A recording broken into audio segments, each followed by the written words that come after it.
আমার বন্ধুগণ, গুনাহ তো বান্দার হতেই পারে। এক মহিলা সাহাবীর কথা মনে হয়ে গেল। এক মহিলা সাহাবী জিনা করে ফেলেছেন। জিনা করার পর অনুতপ্ততা আসছে। নবীর কাছে এসে বলছেন, ইয়া রাসূলুল্লাহ, আমি তো জিনা করে ফেলেছি। রাসূল বললেন, না, তুমি জিনা করো নাই। জিনার শাস্তি দেবার জন্য সাক্ষীর প্রয়োজন 4 জন। কয়জন? 4 জন। কিন্তু ওই মহিলার কোনো সাক্ষী নাই, উনি একাই সাক্ষী। রাসূল বলছেন, না, তুমি জিনা করো নাই। মানে কি? রাসূল তাকে বাঁচাতে চাচ্ছেন, তুমি চলে যাও। মহিলা বলছে, ইয়া রাসূলুল্লাহ, আপনি আমাকে যতবার বলবেন আমি ততবার বলবো আমি জিনা করে ফেলেছি। আমার নবীজি বললেন, জিনা যে করেছো, জিনার ফলে পেটে বাচ্চা আসছে নাকি? হুজুর, বাচ্চা তো চলে আসছে। রাসূল বলছেন, কোনো কথা নাই, সন্তান ডেলিভারি না হওয়া পর্যন্ত তোমার উপর আইন কার্যকর করা যাবে না। মহিলা বলছেন, ইয়া রাসূলুল্লাহ, আমি যে বাঁচবো তার গ্যারান্টি কি? রাসূল বললেন, গ্যারান্টি আমি দেবো কেমনে? তবে আমি তোমার জন্য দোয়া করে দিচ্ছি, যাও চলে। মহিলা চলে গেলেন। সেজদায় পড়ে পড়ে কান্দেন, তওবা করেন, চোখের পানি ফেলে ফেলে যায় নামাজ ভিজায় ফেলেন। এক সময় চলে গেল 6টা মাস, 7টা মাস, 9টা মাস পার হলো। সন্তান ডেলিভারি হয়ে গেল। ডেলিভারি হওয়ার 2 দিন, 3 দিন, 4 দিন পরে নয়, মাত্র একটা দিন পর নবীর সামনে হাজির হয়ে বলছেন, হুজুর, সন্তান তো প্রসব হয়েছে, সন্তান ডেলিভারি হয়ে গেছে, আপনি আমার উপরে কার্যকর করে দেন আইনগুলো। আমি পৃথিবীতে শাস্তি নিয়ে যদি বিদায় হতে পারি, কিয়ামতের দিন আল্লাহ পাক আমাকে জান্নাতের কাতারে উঠায় নেবেন। আমি শাস্তি দুনিয়াতেই পেতে চাই। আমার রাসূল বলছেন, ও মহিলা, সন্তান যে ডেলিভারি হয়েছে, সন্তানটা জীবিত না মৃত? হুজুর, সন্তান তো জীবিত রেখে আসছি। রাসূল বলছেন, হাউলাইনি কামিলাইন, সন্তানকে তোমার অবশ্যই দুধ পান করাতে হবে, নচেত সন্তান মারা যাবে। মহিলা বলছে, হুজুর, এত লম্বা সময় কেমন করে করব যদি মরে যায়? রাসূল বলছেন, আমি তোমার জন্য দোয়া করে দিচ্ছি, চলে যাও। মহিলা চলে গেলেন, সন্তানকে দুধ পান করালেন। 6 মাসের মাথায় সন্তানকে টোটালি দুধ বন্ধ করে সন্তানটাকে কোলে করে নিয়ে অন্য খাবারের প্র্যাকটিস গড়ে তুলে নবীর কাছে এসে বলছে, হুজুর, সন্তান দুধ খাওয়া ছেড়ে দিয়েছে। সন্তানের আমার বুকের দুধের কোনো প্রয়োজন হবে না, সন্তান আমাকে ছাড়া এই পৃথিবীতে বাঁচতে পারবে। হুজুর, দয়া করে দেরি করবেন না, আপনি আমার উপর আজকার ফেরত দিবেন না, আইনটা কার্যকর করে দেন। এই যে সন্তান দেখেন, আমার নবীজি হাতটা আগায় দিলেন, সন্তানটা কোলে নিলেন। এরপরে বলছেন, সাহাবীরা, এই যে সন্তান আমার হাতে দেখতে পাচ্ছ, এই সন্তানের লালন পালনের দায়িত্ব যে বান্দা গ্রহণ করবে, আমি রাসূল এবং ওই ব্যক্তি জান্নাতের মধ্যে 2 নখের দূরত্ব অবস্থান করব। এই কথা বলার সঙ্গে সঙ্গে কয়েকজন সাহাবী দৌড় মেরে চলে আসলেন, একজনের কোলে সন্তানটা তুলে দিলেন। আমার রাসূল বলছেন, ও সাহাবীরা, উন্মুক্ত মরু প্রান্তরে মহিলাকে নিয়ে যাও, বুক পর্যন্ত পুঁতে রেখে পাথর মেরে শেষ করে দাও। বিধানটা কার? আসতে কমেন না, বিধানটা কার? আমি আল্লাহকে বেশি ভালোবাসি না আল্লাহ আমাকে বেশি ভালোবাসেন? বলেন না ভাই, বলেন, একটু বলেন। আমি আল্লাহকে বেশি ভালোবাসি, আল্লাহ আমাকে? সে আল্লাহ বলছেন তাকে পাথর মেরে শেষ করে দাও। বুঝতে হবে কথাগুলো, কারণ জেনাটা এমন একটা গুনার নাম। জেনা মানে হলো ভাইরাস, জেনা মানে হলো নতুন রোগ সৃষ্টি হয়ে যাওয়া, জেনা মানে হলো সমাজে মহামারী আকার ধারণ করা। মাঝখান দিয়ে যে কোভিড-19 চলে গেল, করোনার যে ভাইরাসটা আমরা দেখেছি শুনেছি, মাঝখান থেকে এই তো মাসখানেক, মাস দেড়েক আগে শুক্রবারে ভূমিকম্প হলো। এই সমস্ত বিষয়গুলো বলুন তো, রহমত না গজব? আজকে রহমত না গজব? গজব। 10:30টার দিকে ঢাকাতে ভূমিকম্প হলো। এখানে ভূমিকম্প হয়েছে কিনা জানি না, ওই দিনে হয়েছে, সব জায়গায় কম বেশি হয়েছে, কিন্তু ঢাকায় বেশি হয়েছে। ওই ভূমিকম্প যখন হলো, ওই ঢাকার ডিউএইচএস, বারিধারা, গুলশান, ধানমন্ডি, যত বড় বড় হাই সোসাইটির যে সমস্ত এলাকা ছিল, একটা বাড়িতে একটা লোকও ছিল না। ভূমিকম্প হওয়ার সঙ্গে সঙ্গে সব ঘর থেকে মারতে পায় না, খালি পায়। কি খালি পায়? গায়ে কি কাপড় চোপড় ছিল না? গেঞ্জি আর লুঙ্গি, এতটুকুই তো ছিল। রাতের পোশাকটা পরেই নতুন পোশাকও পরতে পারে না, মারছে দৌড়। সব দৌড় মেরে সব ভিআইপি এলাকার ভিআইপি গুলো রাস্তায় নেমে হয়ে গেছে ভিআইপি ফকির। ভিআইপি কি ফকির? আল্লাহ পাক 11 সেকেন্ডে ভিআইপি ফকির বানায় দিল, সব দাঁড়ায় আছে। তাহলে এই যে বের হয়ে গেল কার ভয়ে? কার ভয়ে? আল্লাহর ভয়ে। আল্লাহর ভয় বের হয়েছে নাকি? মরার ভয়, মরার ভয়, মরবো না। ইমানদার মরণকে কখনো ভয় পেতে পারে না, কারণ জান্নাত থেকে মরার আগে পাবো না পরে পাবো? তাহলে হিসাবটা জান্নাতের হিসাবে আমরা জান্নাত কখন পাচ্ছি? মরার আগে না মরার পরে? তাহলে মরাকে ভয় করলে কি জান্নাত পাওয়া যাবে? তাহলে আসল ঘর তো পড়ে আছে মরার পরে, তো মরা নিয়ে তো টেনশন কেন? বিষয়টা হচ্ছে এটা, মেন্টালি সেট আপ করতে হবে। আমার স্থায়ী আবাসনটা কোথায়, এটাকে আমাকে মাথায় নিতে হবে, তাহলে সব ঠিক হয়। আমার স্থায়ী আবাসন দুনিয়া না জান্নাত? আচ্ছা, দুনিয়া না জান্নাত? এখানে জাহান্নামে যেতে চান কে? হাত তোলেন। কেউ আছেন জাহান্নামে যাবেন? কেউ আছেন না? জাহান্নামে যাওয়ার লোক কিন্তু একটাও নাই, কিন্তু নামাজ পড়ার লোকও খুঁজে পাওয়া যায় না। আচ্ছা বলুন তো, কল্লা না কাল্লা, কাল্লা গাড়ি কাম সারছে, কাল্লাই গাড়ে না, গাড়িতে কাল্লা পাওয়া গেছিল এই জন্য। ও, গাড়িতে কাল্লা পাওয়া গেছে এই জন্য। আপনি গাড়েন টারেন না কিছু তো নাকি? আচ্ছা ঠিক আছে, মাশাআল্লাহ, ভালো। পানির ব্যবস্থা করতে যায় কাল্লাটা পাওয়া গেছে। ইতিহাসটা আপনি তাহলে জানেন? জি আলহামদুলিল্লাহ। যাক, ওটার কাল্লা গাড়ির তাফসীর আমরা না শুনি, আমরা মূল জায়গায় যাই। আচ্ছা, কাল্লা গাড়ির মসজিদের ফজরের মুসল্লি যা হয় সব ওয়াক্তের চাইতে বেশি না কম? ফজরের মুসল্লি সবচেয়ে কম না সবচেয়ে বেশি? কম। জোহরে বেশি না ফজরে বেশি? এই গ্রামে হয় আর কি, ফজর বেশি হয়, জোহর তার চেয়ে কম না বেশি? মাশাআল্লাহ, ভালো। আমি অনেক খুশি হয়েছি যে ফজর এবং এশার জামাতে আপনাদের সবচেয়ে মুসল্লি বেশি হয়, এটা ভালো। আমি এটা একটা দৃষ্টান্ত পেলাম।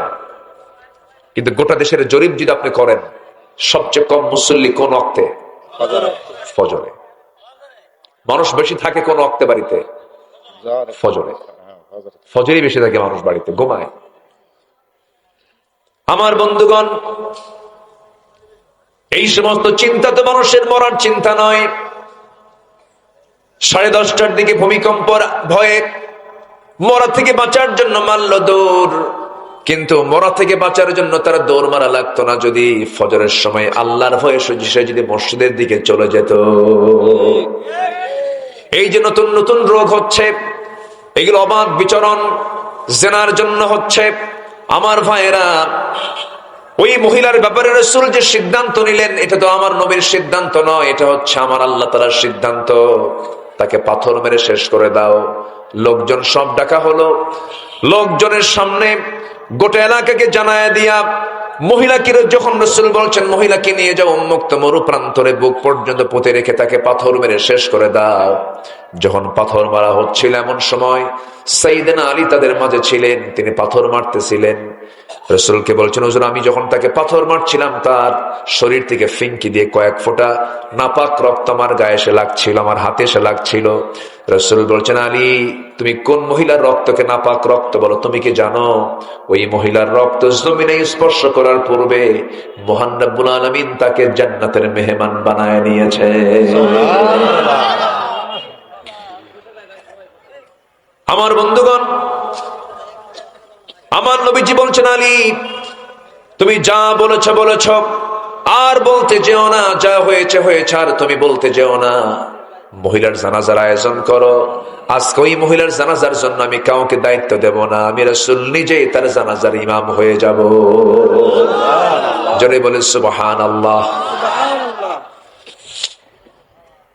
আমার নবীজি জানাজায় হাজির হলেন, জানাজা সম্পূর্ণ করলেন। রাসূল কাদা কাদা কণ্ঠে বলছেন, সাহাবীরা, কিছুক্ষণ আগে যে মহিলার জানাজা সম্পূর্ণ হলো, এই মহিলা জীবনের শেষ সময় পর্যন্ত যে পরিমাণ তওবা করেছে, এই তওবা যদি মদিনার 70 জন গুনাহগারদের মাঝে যদি বন্টন করে দেওয়া হতো, প্রত্যেকের গুনাহ মাফ করে 70 জনকে মহান রব্বুল আলামিন জান্নাত দিয়ে দিতেন।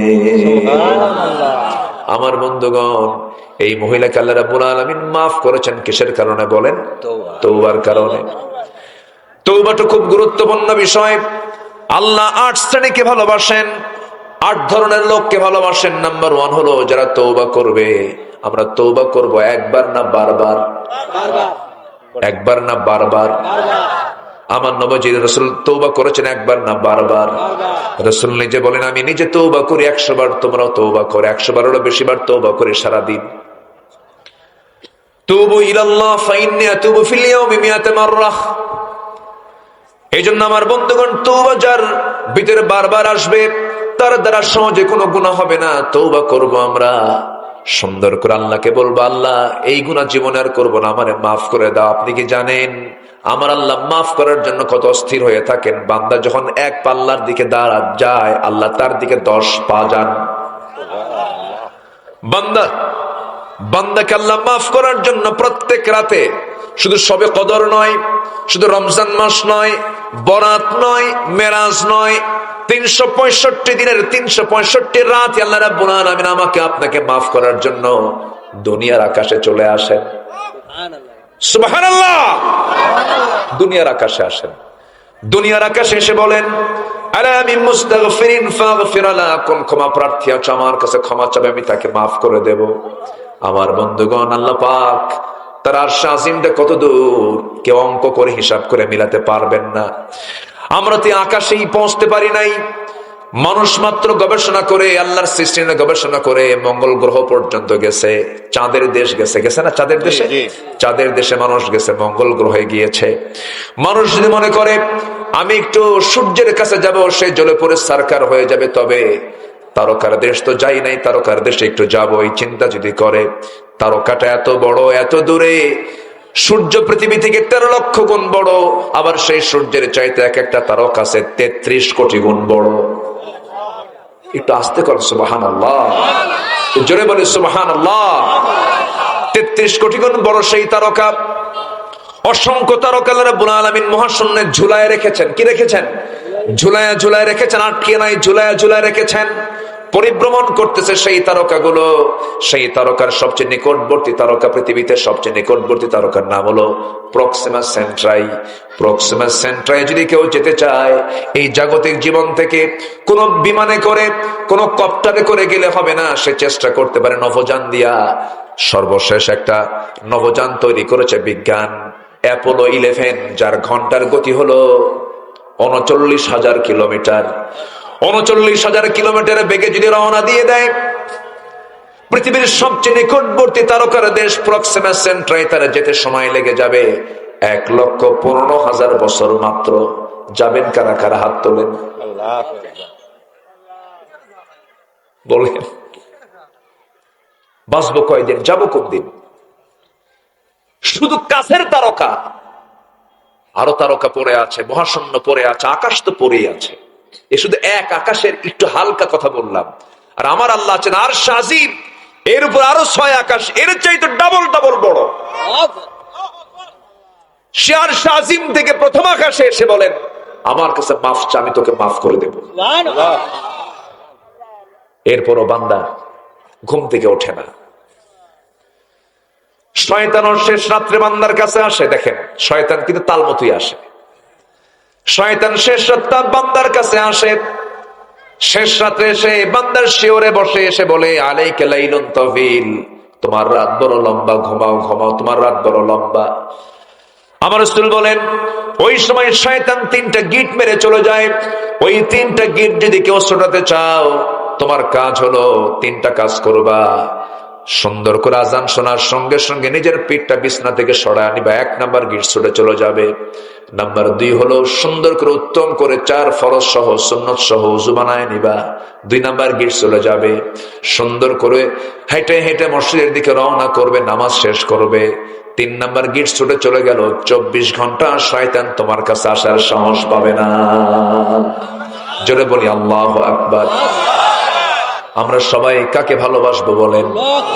আল্লাহ ভালোবাসবেন, 8 ধরনের লোককে ভালোবাসবেন। এর মধ্যে 1 নম্বর হলো তওবাকারী। 1 নম্বর কি বলেন? আরো আছে কয়টা বলেন? আর 7টা। নুরু, আজকে শেষ না শুরু? বলেন শেষ না শুরু? শুরু।